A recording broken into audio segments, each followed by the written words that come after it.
The files are located on the second floor, at the end of a long hallway. The fluorescent lights above flicker on and off. Open the door on the right. In the bottom drawer of a file cabinet, there it is, a folder labeled with 3 words that are poured onto stories. Stories of history, stories of people, stories of death. I'm Luke Poling, and this is Famous Last Words. On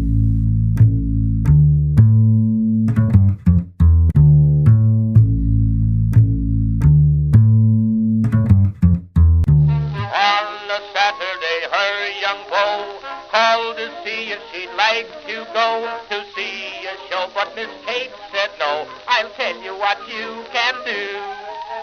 Take me out to the ball game. Take me out with the crowd. There is a certain amount of danger in any athletic pursuit, though most would think football or hockey when one is discussing sports injuries. However, as the story of Ray Chapman shows, baseball is particularly dangerous and can sometimes be downright fatal. 3 strikes, you're out at the old ball game. To this day, Chapman's gravesite, located in Lakeview Cemetery in Cleveland, Ohio, is often covered with bats, balls, and gloves in tribute to the man the New York Times called one of the most popular men in the major leagues. Raymond Joseph Chapman was born in Kentucky and grew up in Illinois. He played his first Major League Baseball game in 1912 with the Cleveland team, then known as the Naps, later the Indians. It took Chapman a few years to distinguish himself in the league, but once he did, watch out.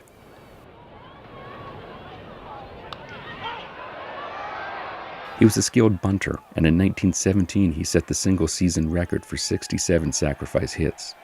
He batted .300 or better in 3 different seasons. His 1917 team record of 52 stolen bases wasn't broken until 1980, and if all of those numbers weren't impressive enough, he was one of the few people noted curmudgeon Ty Cobb considered a friend. And 1920 was going to be a banner year for Chapman. He had just gotten married to Kathleen Daly, the daughter of a Cleveland businessman, and they were expecting their first child.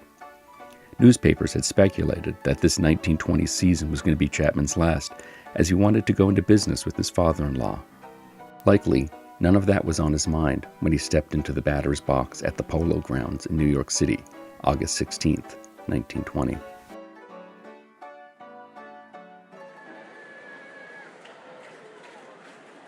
Carl Mays was on the mound for the Yankees that day.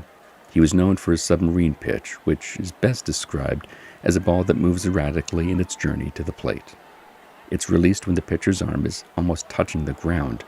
The ball is aimed high, with the pitcher knowing that the ball will quickly drop out of the strike zone. And if all of that movement didn't make it hard enough to hit, the ball is thrown with a forward rotation, which is the exact opposite of most pitches. It's not an easy pitch to throw, and unlike most pitchers, the thrower's back is what gets worn down over the years, not their arm. During this era of baseball, the pitchers were allowed to dirty up the ball with things like dirt, licorice, tobacco juice, sandpaper, or even spikes to make the surface of the ball uneven and thus move uncontrollably. And they usually used 1 ball a game, so after 9 innings of play, that ball was pretty much garbage. It was late in the afternoon as Chapman stepped into the batter's box. Mays wound up and threw the ball, and Chapman stood there.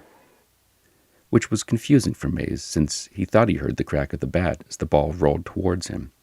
He charged it and threw it to first for the easy out. But what he didn't see in the late afternoon shadows was that Chapman didn't hit the ball. In fact, the ball hit him, in the head. Blood was trickling from Chapman's head as he stood there, dazed. The umpire immediately turned to the stands and called out for a doctor. Tris Speaker, who was in the on-deck circle, rushed over to Chapman as his knees gave out and he fell to the ground. Mays stayed on the mound, still not completely sure of what had just happened. Chapman was rushed to the hospital, where he died around 4 a.m., 12 hours after being hit. His wife, who had traveled from Cleveland to New York to be by his side, arrived at 10 a.m. Thousands attended Chapman's funeral, and 20,000 people donated money for a plaque to be hung at the stadium in his honor.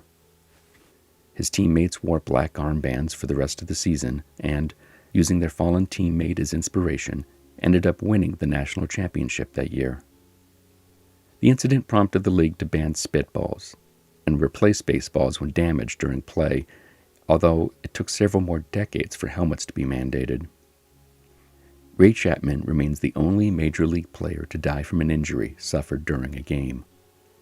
Carl Mays, who stayed on the mound paralyzed by uncertainty immediately after his pitch, didn't play for 10 days, and he didn't accompany the Yankees when they traveled to Cleveland for their next series.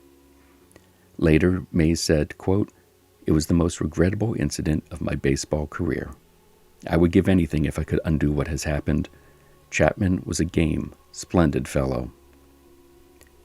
How did Chapman react in the moments following the pitch?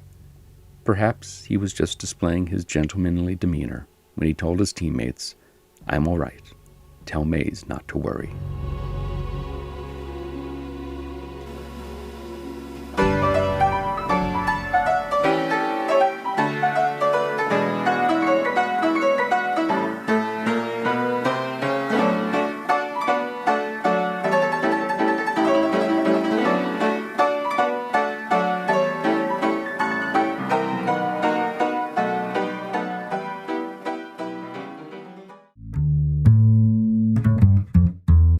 Famous Last Words is a production of the Professional Production Company.